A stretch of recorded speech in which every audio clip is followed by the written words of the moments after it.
Hi, இன்றைக்கி நம்ம பார்க்க போகிறது ரிமோட் மெத்தட் இன்வோகேஷன். இன்வோகேஷன்னா வேண்டுகோள் அப்படின்னு அர்த்தம் தமிழில். ஸோ ஆர்எம்ஐ போகிறதுக்கு முன்னாடி நம்ம ஒரு 4 விஷயம் தெரிஞ்சுக்கணும். என்னென்னா RMI interface, RMI implementation, RMI server, RMI client.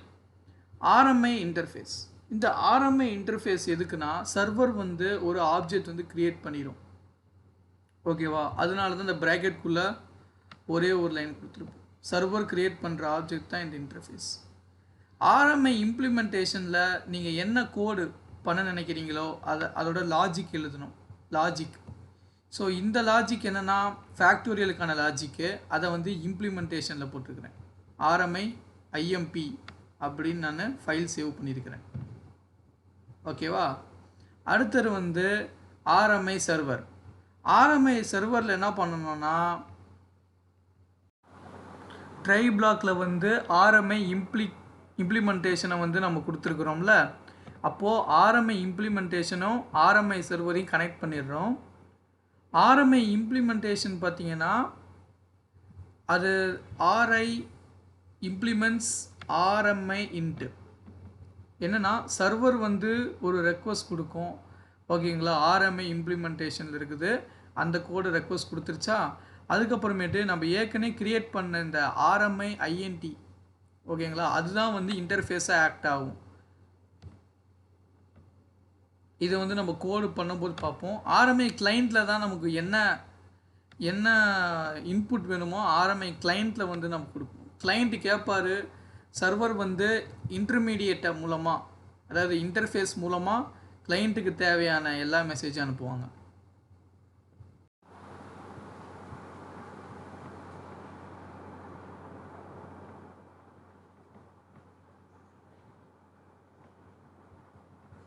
Okay, இப்போ நான் ஆர்எம்ஐ முதல்ல என்ன பண்ணணும்னா எல்லாத்தையும் கம்பைல் பண்ணிக்கணும்.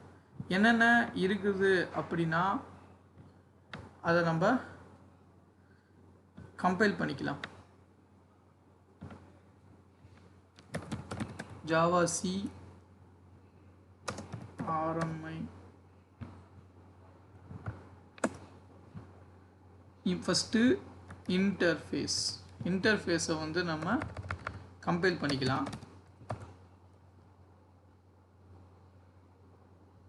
அதுக்கப்புறமேட்டு இன்டர்ஃபேஸுக்கு அப்புறம் இம்ப்ளிமெண்டேஷன் அந்த பார்ட்டை கம்பைல் பண்ணிக்கலாம்.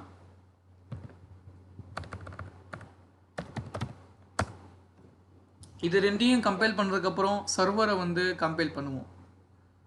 சர்வர் ஆர்எம்ஐ சர்வர் அதையும் கம்பைல் பண்ணி வச்சுக்கலாம். இப்போ 3 கம்பைல் பண்ணியாச்சு. இந்த இடத்துல நம்ம கிளைண்ட்டை கம்பைல் பண்ணிக்கலாம்.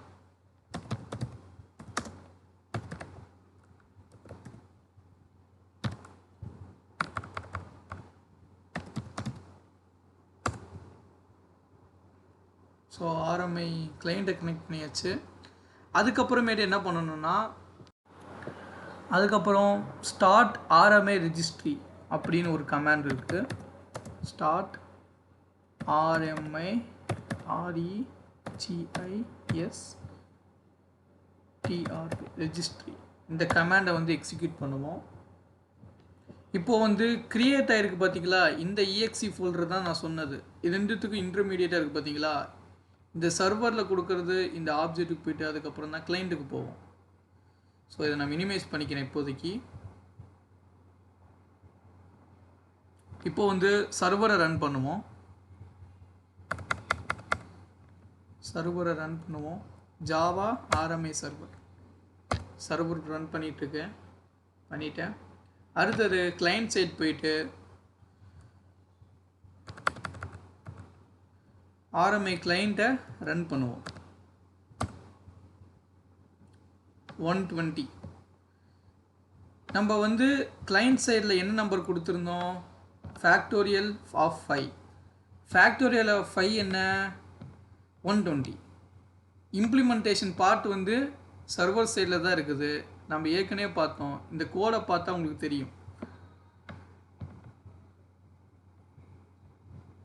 இம்ப்ளிமெண்டேஷன் கனெக்ட் ஆகிருக்குது. இம்ப்ளிமெண்டேஷன் பார்த்தா ஆர்எம்ஐ இன்டர்ஃபேஸோட கனெக்ட் ஆகிருக்கு. ஸோ இந்த மூணுமே ஒன்றா கனெக்ட் ஆகிருக்கு. ஸோ கிளைண்ட் என்ன கேட்குறாங்களோ அதை ஒரு இன்டர்மீடியட் ஆப்ஜெக்ட் மூலமாக நமக்கு இந்த மாதிரி இன்டர்மீடியட் ஆப்ஜெக்ட் மூலமாக நமக்கு கிளைண்ட் சைடுக்கு ஆன்சர் வரும்.